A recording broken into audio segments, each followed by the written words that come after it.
I am married to a 100% disabled combat veteran who spent 23 years in the Army and completed 7 tours to Afghanistan.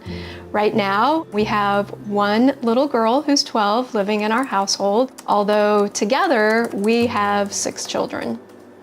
I'm a caregiver for my wife. My wife served in the Army. She got injured in basic training. She has a TBI and spinal cord injury.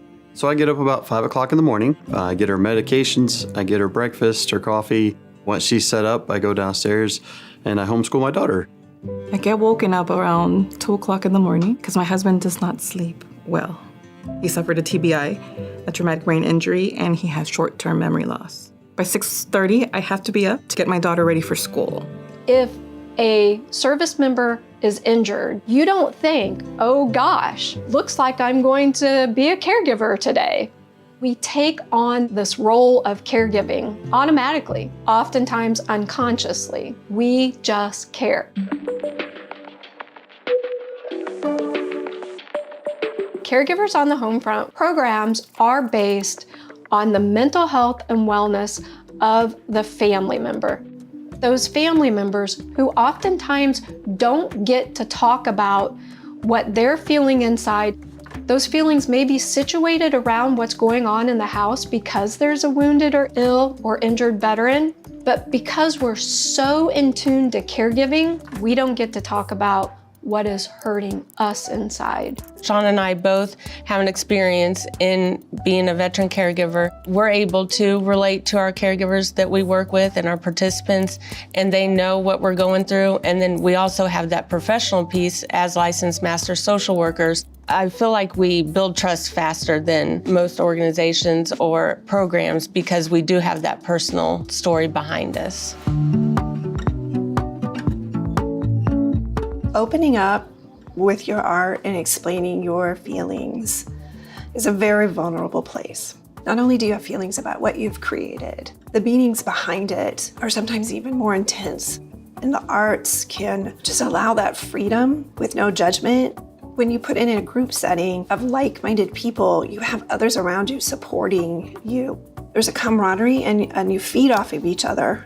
That starts to create like a healing energy because you're sharing and you're vulnerable at the same time.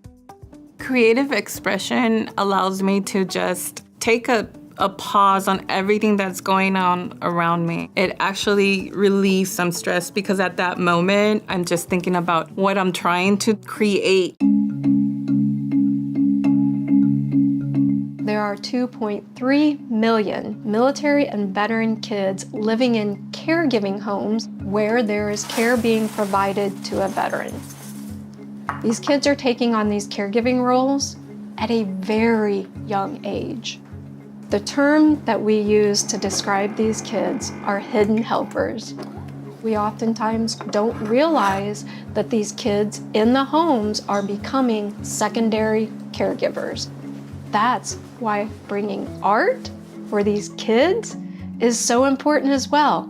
A holistic approach to making sure our entire veteran family units are healing. There's just a lot of like what ifs, and you don't really know what's gonna happen next. Is today gonna be a good day, or is it gonna be like an anxious, stressful day? We did a tie-dye project. We were making huge messes. The kids had dye all over their arms and clothes and hands and table. And one of the kids, she's 12 years old, I said, wow, what a mess. And she said, yeah, but life's messy. I was like, wow, she gets it. I made a pillowcase tie-dye and mine was rainbow. And we talked about some stuff that describe our art. I made a shirt and a pillowcase, and I used a whole bunch of colors, like blue and green and pink and red and orange. I like it, and it's fun to talk to other kids and stuff and see art, and it made me feel happy. Resilience in the military space is a word we hear all the time. But I also think this word doesn't then allow us to be vulnerable. I think there's a balance that we have to find to make it okay to stand up and go, yes, I know I'm a resilient military kid, but I've got a lot of stuff going on around me, and I don't feel really resilient today. We need to make that okay. Veteran families are oftentimes not seen. We've got to make it easier for these family members to get the help they need.